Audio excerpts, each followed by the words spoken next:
BKB, beri bakareba. Semoga Anda selalu sehat dan tetap bersemangat. Saat ini Anda menyaksikan berita Sulawesi Tengah bersama saya, Aling Talamboa. Sejumlah berita teraktual dan menarik telah kami siapkan untuk Anda. Berikut 3 berita utama hari ini.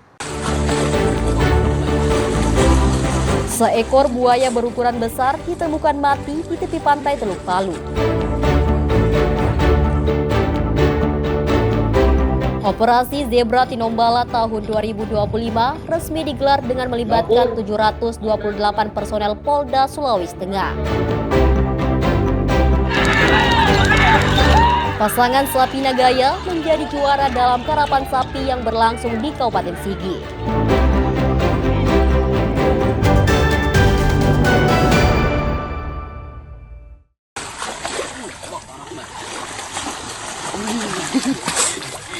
Warga di Kelurahan Lere, Palu Barat, Minggu pagi digegerkan dengan penemuan bangkai seekor buaya muara yang terdampar di tepi pantai Teluk Palu.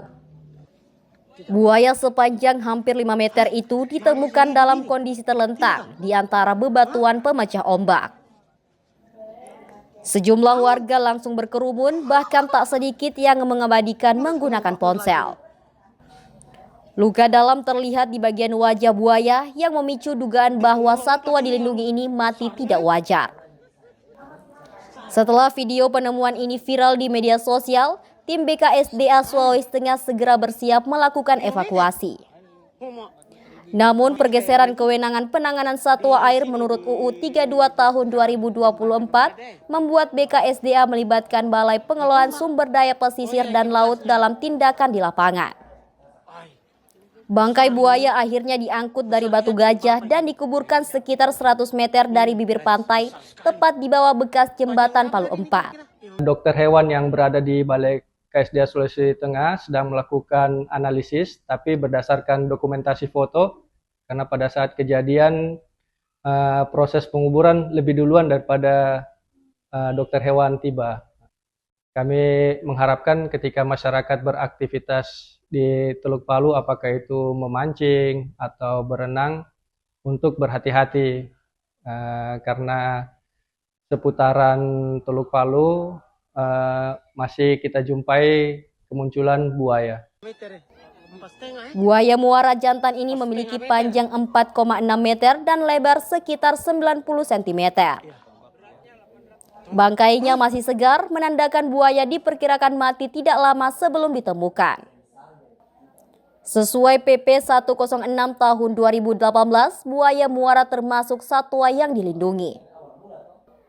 Jika terbukti diburu atau dibunuh, maka termasuk pelanggaran hukum. BKSDA mengimbau warga yang beraktivitas di Teluk Palu termasuk memancing dan berenang untuk selalu waspada. Kemunculan buaya masih kerap terjadi di sejumlah titik pesisir Teluk Palu. Syahrul Cahya dan Syamsuddin Tobone melaporkan dari Palu.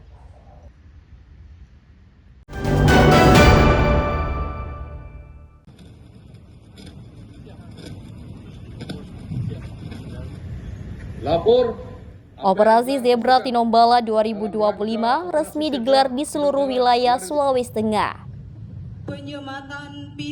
Operasi penertiban lalu lintas yang berlangsung selama 14 hari ini memfokuskan pengawasan terhadap pengendara roda 2, pelanggaran lampu merah, melawan arus, serta penggunaan helm non-SNI.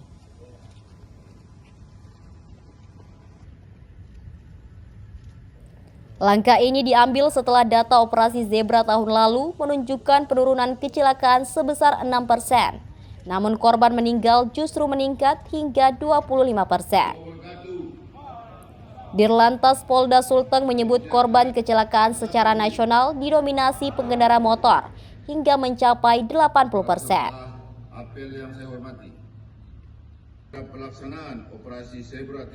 Karena itu, pelanggaran seperti mengakali lampu merah, belok menghindari rambu, dan melawan arus menjadi sasaran utama operasi tahun ini.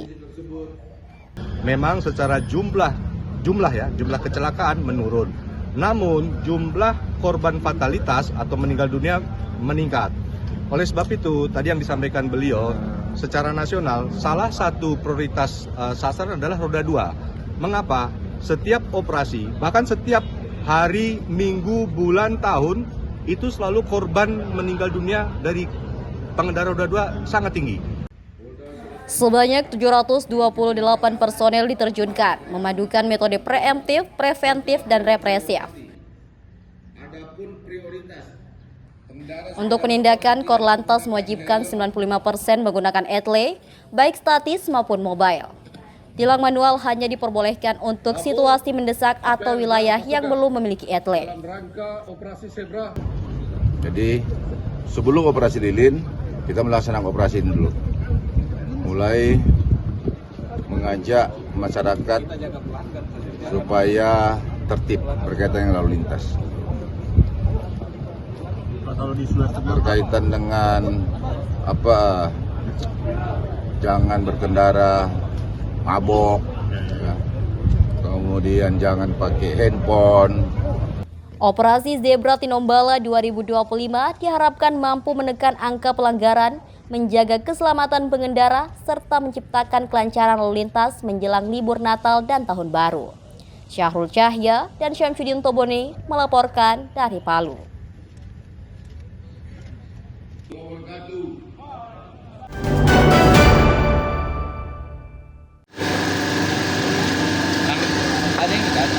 Palang Merah Indonesia Sulawesi Tengah bersama relawan terus gencar melakukan donor darah. Langkah ini dilakukan untuk mengatasi krisis darah yang sudah lama terjadi di Kota Palu. Krisis darah sudah lama dialami sejumlah pengelola rumah sakit di Palu, Kabupaten Sigi, dan Donggala. Setiap hari kebutuhan darah minimal 100 kantong. Kebutuhan tersebut selalu tidak pernah cukup di kantor PMI Sulawesi Tengah. Untuk membantu memenuhi kebutuhan darah, puluhan mahasiswa Fakultas Kedokteran Universitas Tadulako bekerja sama dengan Palang Merah Indonesia Sulawesi Tengah menggelar donor darah di lapangan Batu Lemo, Palu. Kegiatan yang bertepatan dengan Hari Kesehatan ini bertujuan untuk membantu PMI Sulawesi Tengah dalam mengatasi krisis darah sekaligus membantu sesama warga yang membutuhkan darah. Para pendonor cukup antusias dan senang bisa berbagi sesama melalui sumbangan darahnya. Oke ya, jadi kebetulan kalau saya ini donor darah udah yang kedua. Terus kalau menurut saya kita penting gitu ya untuk ikut donor darah ini. Karena apa? Karena dengan donor darah itu bisa salah satu cara kita untuk detoksifikasi. Kemudian bisa juga untuk kita screening. Karena kan kebetulan sebelum darah kita nanti dipakai, itu pastinya nanti dia akan di screening dulu, dicek dulu apakah kita memiliki penyakit, apakah kita memiliki keluhan lain begitu. Aksi sosial ini diharapkan bisa memberi kontribusi bagi kebutuhan darah di Sulawesi Tengah.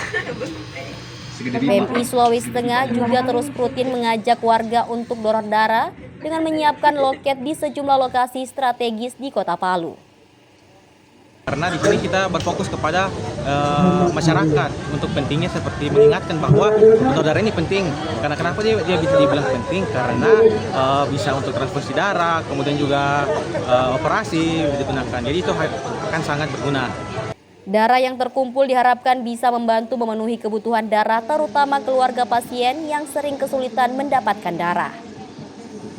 Sumbangan donor darah juga diharapkan dapat menjadi cadangan darah bagi PMI Sultan. Julianus K. dan Syamsuddin Tobone melaporkan dari Palu.